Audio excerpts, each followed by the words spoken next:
February 23, 1945. Iwo Jima. The sulfur-stained sand beneath Corporal Hiroshi Yamamoto's body had turned dark with blood. His left leg, shattered by American artillery, throbbed with pain that came in waves. Through the haze of agony, he heard American voices approaching his position in the cave system of Mount Suribachi. Death before dishonor. The code drilled into every Imperial Japanese soldier since basic training. Yet here he lay, unconscious from blood loss, unable to fulfill his sacred duty to die rather than surrender.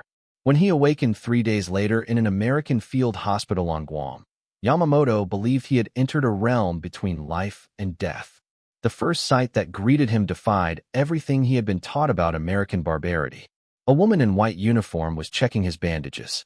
Not roughly, not with the casual cruelty he expected from the White Devils, but with gentle, practiced movements.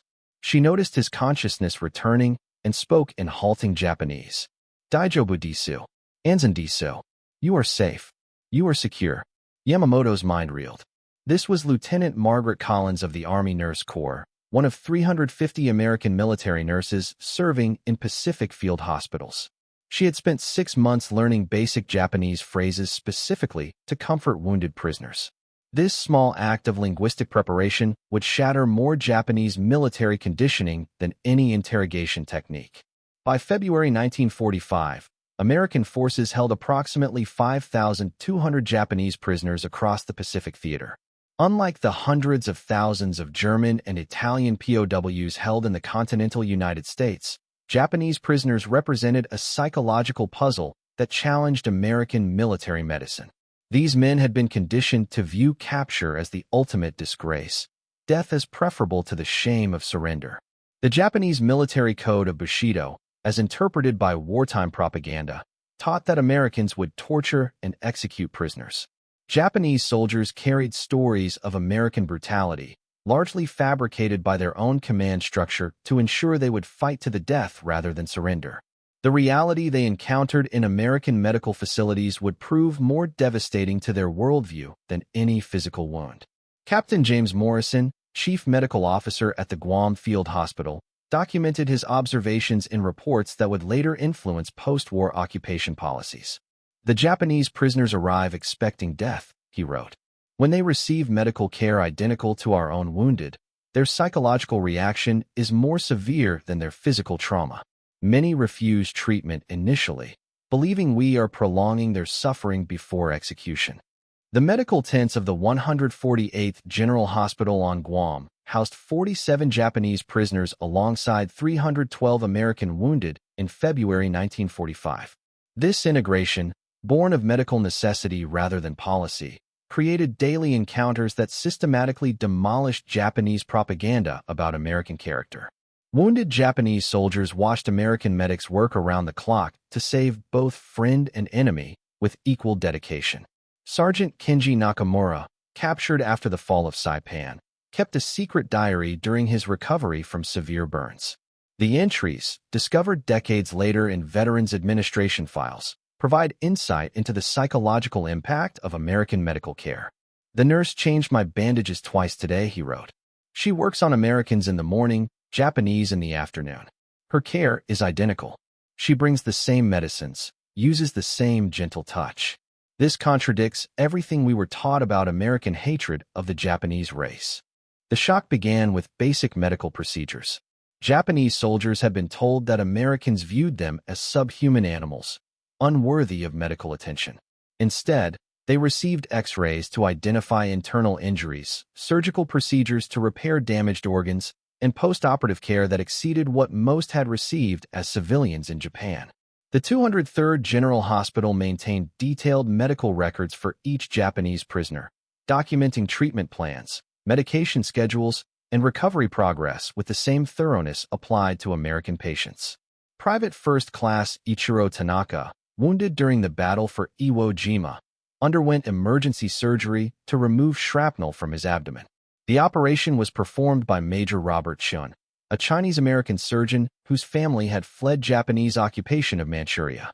When Tanaka learned his surgeon's background days later, the psychological impact was profound. The American doctor whose people we had killed in China worked for hours to save my life, he wrote to his sister after repatriation. He could have let me die and called it justice.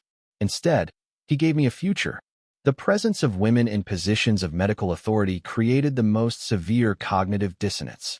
Japanese military culture had no framework for understanding female medical professionals who commanded respect from male officers and made life-or-death decisions about patient care. These women demonstrated competence and courage that challenged fundamental assumptions about female capabilities in American society. Lieutenant Ruth Henderson, serving at the 42nd Field Hospital in Bougainville, treated 17 Japanese prisoners during the Solomon Islands campaign. Her diary entries, preserved in the Army Medical Museum, reveal the daily reality of cross-cultural medical care. Today, a Japanese sergeant with severe malaria kept apologizing through his fever for being alive. He believed his survival dishonored his family. I told him through an interpreter that living required more courage than dying, that his family would want him to return home. He wept. I don't think anyone had told him his life had value before. The quality of American medical supplies astonished prisoners accustomed to Japanese military medicine. Penicillin, still new even to American forces, was administered freely to wounded prisoners.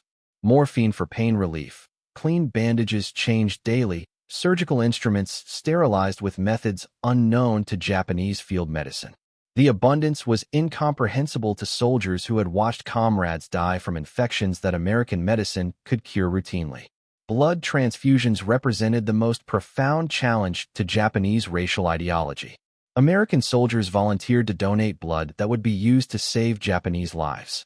The concept of Americans willingly sharing their blood with Japanese enemies contradicted every aspect of racial superiority doctrine. When Corporal Yamamoto learned that American blood had saved his life, he experienced what medical officers described as existential crisis. His diary entry reads, "American blood flows in my veins. According to our teaching, this should pollute my Japanese purity. Instead, it gave me life. How can those we called inferior possess blood that saves the superior Yamato race?" The medical staff made no distinction between American and Japanese patients in their treatment protocols. Pain medication was administered based on medical need, not nationality. Surgical procedures followed identical standards regardless of the patient's uniform. Recovery periods were managed with the same professional attention to healing and rehabilitation. This equality of treatment extended to psychological care unprecedented in Japanese military experience. American medical officers recognized that many Japanese prisoners suffered from what would later be termed post-traumatic stress disorder, complicated by the cultural shame of survival. Rather than viewing this as weakness, American psychiatrists treated it as a medical condition requiring professional intervention. The shock of compassionate medical treatment intensified as Japanese prisoners encountered the full scope of American military medicine. At the 203rd General Hospital in Hollandia, New Guinea, wounded Japanese soldiers witnessed medical procedures that their own forces could never have provided even to their officers. Corporal Takeshi Sato, wounded in the fighting for the Philippines, underwent surgery to save his right arm. The operation, performed by Major Robert Chun, lasted 4 hours. Post-operative care included daily physical therapy, occupational rehabilitation, and psychological counseling to help him adjust to his injuries. Sato later wrote to his family, "An American doctor worked through the night to save the arm of a Japanese soldier. He could have let me die or be crippled. Instead, he gave me back my ability to work, to hold my children when I return." The presence of American nurses proved particularly devastating to Japanese preconceptions. These women, whom Japanese propaganda had depicted as corrupt and immoral, demonstrated professional competence and personal courage that exceeded many Japanese military standards. They worked 18-hour shifts, treated tropical diseases they had never encountered, and showed no fear when caring for enemy soldiers who might still harbor thoughts of violence. Lieutenant Margaret Collins had arrived in the Pacific in September 1944 with the 95th Evacuation Hospital. Her first encounter with Japanese prisoners occurred during the Leyte campaign, when 17 wounded enemy soldiers were brought to her facility. "They expected execution," she wrote in her diary. "When I approached with medical supplies, several tried to turn away, refusing treatment. They believed accepting help from a woman would compound their dishonor. Collins and her colleagues had received special training in Japanese cultural sensitivity, part of a broader American military effort to understand enemy psychology. This preparation included basic Japanese phrases, cultural taboos, and religious practices that might affect medical treatment. The investment in cross-cultural understanding reflected American recognition that effective prisoner management required more than containment. The daily routine of American military hospitals created continuous exposure to values that contradicted Japanese propaganda. Nurses worked alongside doctors as professional equals, making independent medical decisions and earning respect through competence rather than hierarchy. This challenged Japanese assumptions about women's capabilities and American social structure. Second Lieutenant Barbara Matsumoto, a Japanese-American nurse serving with the 95th Evacuation Hospital, represented a living contradiction to Japanese racial theory. Her parents had been interned in American camps while she served as an Army nurse in the Pacific. When Japanese prisoners learned of her heritage and family situation, their psychological crisis deepened. "She is Japanese like us, yet she chose to serve America," wrote Sergeant Nakamura. "Her parents were imprisoned by Americans, yet she saves American lives. She also saves our lives." This loyalty to principle rather than blood challenges everything we believed about tribal loyalty and racial destiny. Matsumoto's presence forced Japanese prisoners to confront the complexity of American society. Here was a woman of their own race who had achieved professional status impossible in Japan, who served a country that had interned her family, and who treated Japanese prisoners with the same care she provided to American soldiers. Her existence alone demolished multiple aspects of Japanese propaganda about American racism and Japanese superiority. The integration of wounded American and Japanese soldiers in the same medical facilities created daily interactions that no propaganda could explain away. Japanese prisoners watched American soldiers share cigarettes, food, and reading materials with wounded enemies. They observed American medical staff working without distinction between nationalities, races, or allegiances. Navy Corpsman Thomas Kelly, serving aboard the hospital ship USS Repose, treated over 200 Japanese prisoners during the Okinawa campaign. His letters home document the gradual transformation he witnessed. At first, they refused to look at us, expecting execution at any moment. After a few days of consistent care, they begin to show curiosity. By the time they're ready for transfer, many have learned English phrases and try to help with other patients. The medical treatment extended beyond physical healing to psychological care unprecedented in Japanese military experience. American psychiatrists, rare even in civilian practice, evaluated prisoners for combat trauma, survivor guilt, and adjustment disorders. Dr. William Sasaki, a Nisei psychiatrist, worked specifically with Japanese prisoners who showed signs of severe psychological distress. Many suffered from what we now recognize as post-traumatic stress, complicated by shame at surviving when their comrades died. Dr. Sasaki documented. They had been taught that death in battle was glorious, but survival as a prisoner was eternal disgrace. Our treatment focused on helping them understand that their lives retained value, that their families would welcome their return rather than reject them for surviving. The contrast with Japanese treatment of American prisoners became impossible to ignore.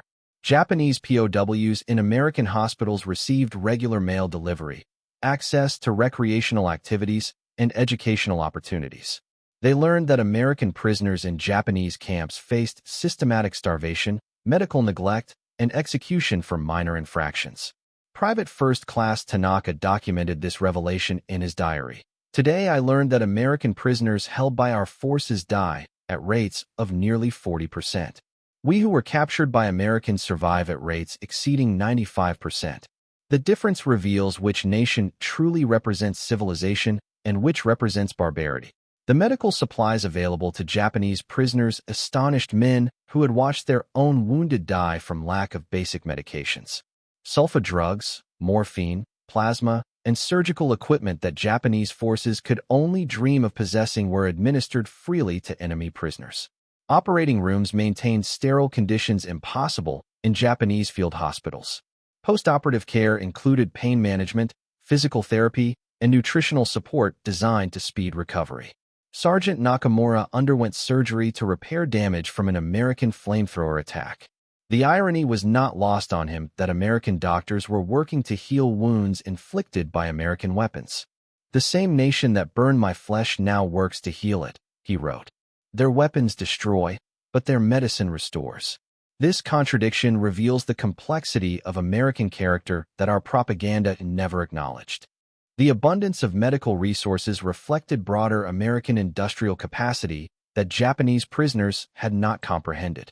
Hospital ships like the USS Repose operated as floating medical cities, equipped with X-ray machines, surgical suites, laboratories, and pharmacy facilities that exceeded most Japanese civilian hospitals. These vessels, converted luxury liners, provided medical care at sea that surpassed what Japanese forces could deliver on land. As Japanese prisoners recovered from their wounds, they encountered aspects of American character that demolished the foundation of wartime propaganda. The kindness was not strategic or performed for propaganda purposes. It emerged from genuine American values that viewed wounded enemies as human beings deserving medical care. The medical facilities themselves represented American organizational capacity that Japanese forces had never achieved. The 42nd Field Hospital in Bougainville, built in 6 weeks, contained 1,200 beds, complete surgical facilities, laboratory services, and X-ray equipment. The speed and efficiency of construction astonished Japanese observers who had struggled to maintain basic medical stations in the field. Captain Morrison's medical unit processed an average of 400 casualties daily during peak fighting, maintaining detailed records for each patient regardless of nationality. Japanese prisoners received the same diagnostic procedures, treatment protocols, and recovery monitoring applied to American soldiers. This systematic approach to medical care contrasted sharply with Japanese military medicine, which often relied on improvisation and limited resources. The presence of female medical personnel created the most significant psychological impact. Japanese military culture had no parallel for women serving in combat zones, treating male soldiers, and demonstrating professional authority over medical decisions. American nurses routinely made life and death choices, commanded respect from male officers, and worked with independence unthinkable in Japanese society. Lieutenant Collins had treated over 150 Japanese prisoners by May 1945. Her interactions revealed the depth of cultural conditioning these men had undergone. Many believed that accepting care from a woman would forever dishonor them, she noted. They would literally choose death over treatment administered by female hands. Gradually, pain and the obvious competence of our nurses overcame their cultural conditioning. The transformation was documented in prisoner correspondence, much of which passed through American censors who noted the changing tone of letters home. Early letters expressed shame at survival and fear of family rejection. Later correspondence described American medical procedures, praised the skill of doctors and nurses, and expressed confusion about American motivations for treating enemies with such care. Corporal Yamamoto's letters to his wife, written during his 6-month recovery, trace his psychological evolution. February 15th. I have dishonored our family by living when I should have died. March 20th. The American doctors say my leg will heal completely. Their skill exceeds anything in Japan. April 18th. I begin to understand that survival might serve a purpose. Perhaps I am meant to witness American character and carry this knowledge home. The medical training that Japanese prisoners observed challenged their understanding of American society. Nurses underwent rigorous education, often holding college degrees and specialized medical training. Their professional competence earned them recognition and authority within the military hierarchy. This meritocratic system contrasted with Japanese society's rigid social stratification. Dr. Sasaki's psychiatric evaluations revealed common themes among Japanese prisoners.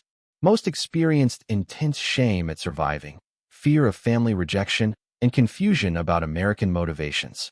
They cannot understand why we heal our enemies, he documented. In their worldview, strength demands cruelty toward the defeated. Our compassion appears to them as either weakness or deception. The integration of American medical personnel from various ethnic backgrounds further challenged Japanese racial theories. Chinese-American doctors, Filipino nurses, African-American medics, and Japanese-American interpreters worked together in integrated units. This racial cooperation contradicted Japanese propaganda about American racial tensions and hierarchies. Lieutenant Henderson documented one particularly significant encounter. A Japanese sergeant, learning that his surgeon was Chinese American, asked through an interpreter why a Chinese doctor would save a Japanese life. When told that America views all citizens equally, regardless of ancestry, he fell silent for hours. Later, he said this concept was incomprehensible to him. The quality of American medical equipment amazed prisoners who had experienced Japanese military medicine.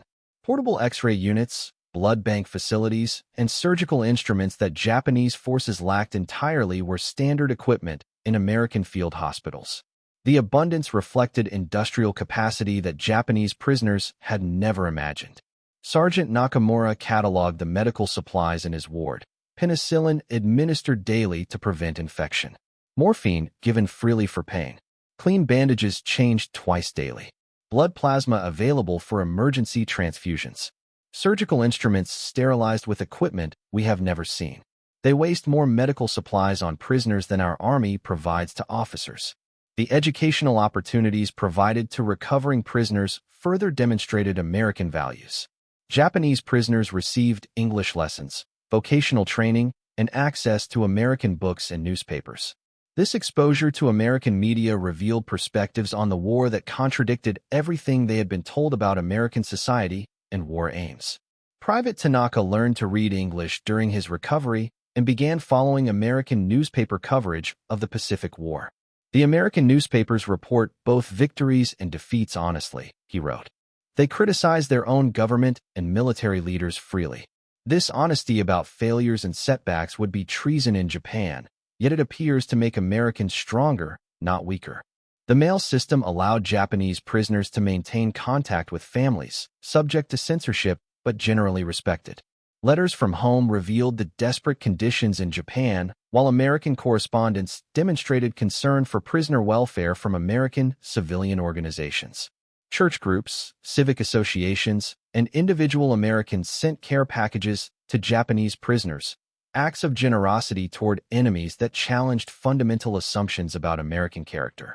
The contrast with Japanese treatment of American prisoners became increasingly apparent as more information reached Japanese POWs through Red Cross reports and prisoner exchanges. American prisoners in Japanese camps faced systematic starvation, medical neglect, forced labor, and execution. The mortality rate for American prisoners approached 40%, while Japanese prisoners in American hands experienced survival rates exceeding 95%.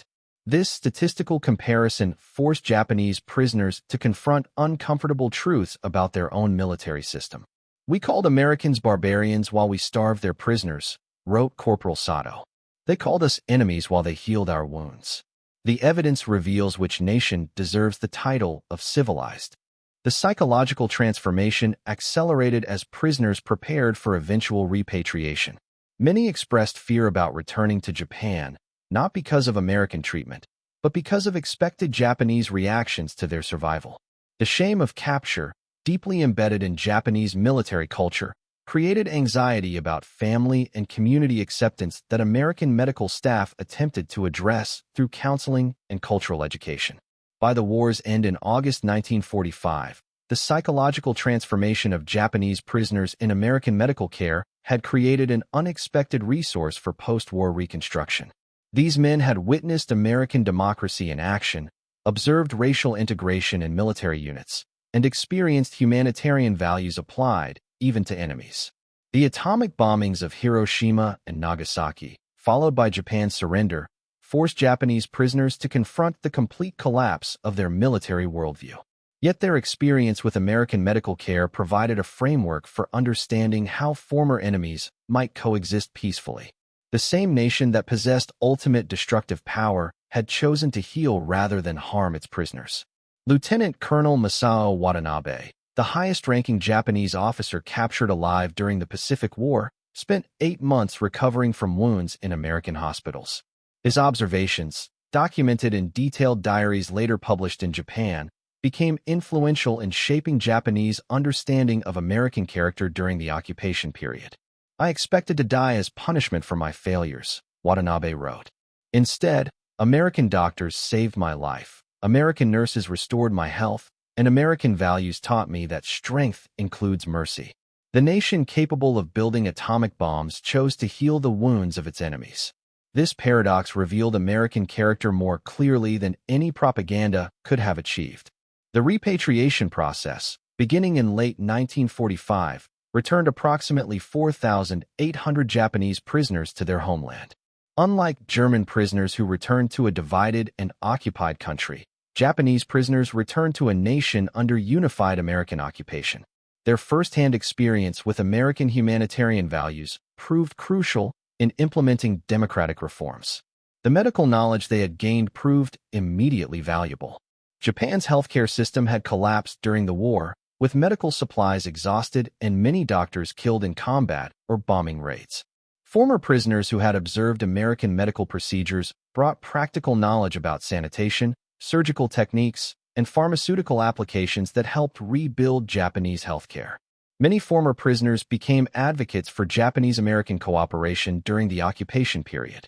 Sergeant Nakamura worked as a translator for occupation authorities, using English learned from American nurses. His facility with the language and understanding of American culture made him valuable in bridging communication gaps between occupying forces and Japanese civilians. Corporal Yamamoto returned to his hometown and opened a medical clinic, implementing sanitation and treatment methods observed in American hospitals. His success in treating patients using American techniques convinced local communities that cooperation with occupation forces might benefit Japanese civilians. His clinic became a model for other communities seeking to rebuild their healthcare infrastructure. Private Tanaka became a teacher, incorporating lessons about individual dignity and international law learned from his captors.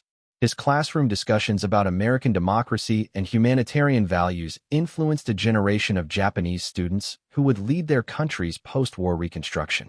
His first-hand testimony about American character carried weight that official propaganda could never achieve. The impact extended beyond individual transformation to institutional change. Japanese medical professionals, learning from former prisoners about American medical practices, began implementing reforms in Japanese hospitals. The concept of professional nursing, previously unknown in Japan, was introduced based on observations of American military nurses. Dr. Hitoshi Motoyama, Japan's first Minister of Health after the war, consulted extensively with former prisoners about American medical systems.